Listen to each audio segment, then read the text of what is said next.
Minute മഴക്കാലമാണ്, രോഗങ്ങൾ പെരുകാനുള്ള chances ഉണ്ട്. അപ്പോൾ ഞാൻ പറയാൻ വന്നത് പ്രൈമറി ഹെൽത്ത് സെൻറ്റേഴ്സ് ഓൾ കേരളയിലെ 931 പ്രാഥമിക ആരോഗ്യ കേന്ദ്രങ്ങളുണ്ട്.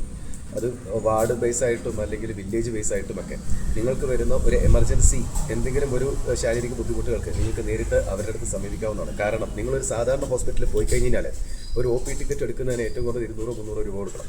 അവിടുന്ന് മെഡിസിൻസ് വാങ്ങിക്കുന്നതിന് വീണ്ടും കൊടുക്കണം ഒരു 500 രൂപ 600 രൂപ.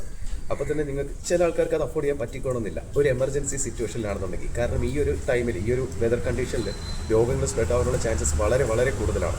എനിക്കൊരവസ്ഥ വന്നു, അപ്പോൾ എനിക്കത് നല്ല രീതിയിൽ ഉപകാരപ്പെട്ടു. ഒരു പ്രാഥമിക ആരോഗ്യ കേന്ദ്രത്തിൽ, എൻ്റെ വീട്ടിനടുത്തുള്ള ഒരു പ്രാഥമിക ആരോഗ്യ കേന്ദ്രത്തിൽ പോവുകയും അവരുടെ സർവീസ് വളരെ നല്ലതായിരുന്നു.